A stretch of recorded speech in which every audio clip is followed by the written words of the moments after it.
നാളെ എന്തായിത്തീരും എന്ന് ചിന്തിച്ചോർത്ത് ഭാരപ്പെടേണ്ട. ഇന്ന് നീ എന്ത് ചെയ്യണം അതോർത്ത് ഭാരപ്പെടുക. ഇന്ന് എന്താണ് ചെയ്യേണ്ടത്?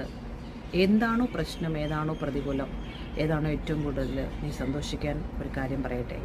എത്രമാത്രം നീ കർത്താവിൽ ആശ്രയിക്കുന്നു ആ പ്രശ്നങ്ങളിൽ അത്രമാത്രം നീ മഹത്വമായിക്കൊണ്ടിരിക്കുകയാണ്. നോക്കിക്കോ, എഫീഷ്യൻ ലേഖനം 1-12 വാക്യത്തിൽ പറഞ്ഞു, നിങ്ങൾ ക്രിസ്തുവിനെ മഹത്വമായിക്കൊണ്ടിരിക്കുകയാണ്.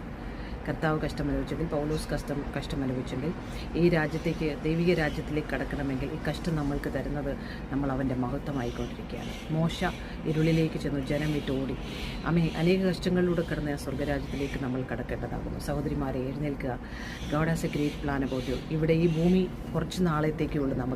നമ്മൾ അമ്മയുടെ ഗർഭത്തിൽ നിന്നും പുറത്തു വന്നതുപോലെ ഈ ഭൂമിയിൽ നിന്ന് നമ്മൾ വേർപെടുന്നൊരു സമയമുണ്ട്. അന്ന് നമ്മൾ ഈ ഭൂമിയിൽ കർത്താവിൻ്റെ കൂടെ നടന്ന് ചെയ്ത പ്രവർത്തികൾക്കോ അവൻ്റെ ക്രൂശ് ചുമന്നതിന് മാത്രമാണ് അവരുടെ പ്രതിഫലം വന്നത്. അല്ലാതെ അവരെയും ഇവരെ സന്തോഷിപ്പിച്ച് പേടിച്ചിരുന്നതിനല്ല. സോ എല്ലാ സഹോദരിമാരും ഉണരുക, എഴുന്നേൽക്കുക, കർത്താവിൻ്റെ നാമത്തെ മഹത്വപ്പെടുത്തുക. God has a great plan about U.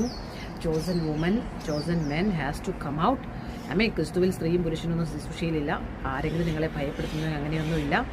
അമ്മേ, കർത്താവിൻ്റെ വചനത്തിൽ വിശ്വസിക്കുക. യേശു കർത്താവിൻ്റെ തലയിൽ എണ്ണ തൈലം, പരിമള തൈലം മത്തായി സുവിശേഷം 26:7 എഴുതിയിരിക്കുന്നുവെങ്കിൽ ഇത് എവിടെയെല്ലാം സുവിശേഷം പ്രസംഗിക്കുന്നു അവിടെയെല്ലാം അറിയുന്നു. That means woman will do mighty ministry എന്നാണ്. വുമൻ അപ്പോസ്തല എഴുന്നേറ്റിട്ടുണ്ട്, യൂനിയാവ്, റോമൻസ് 16:7.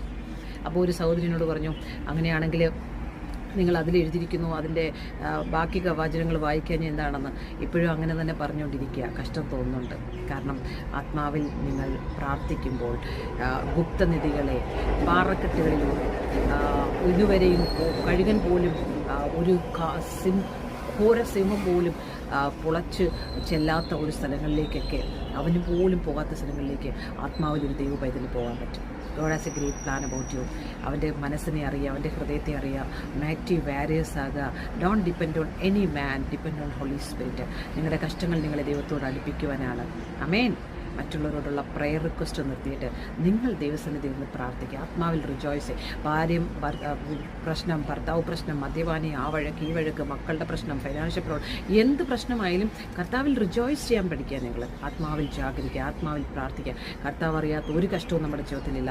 നമ്മൾ മരിച്ചാലും കർത്താവിൻ്റെ അടുത്തേക്കാണ് പോകേണ്ടത്. ഈ ഭൂമിയിൽ നമുക്ക് ബന്ധമില്ലെങ്കിൽ അവിടെ നമുക്ക് ഇങ്ങനെ ബന്ധമുണ്ടാകും. Never give up, rejoice, never give up. You are chosen.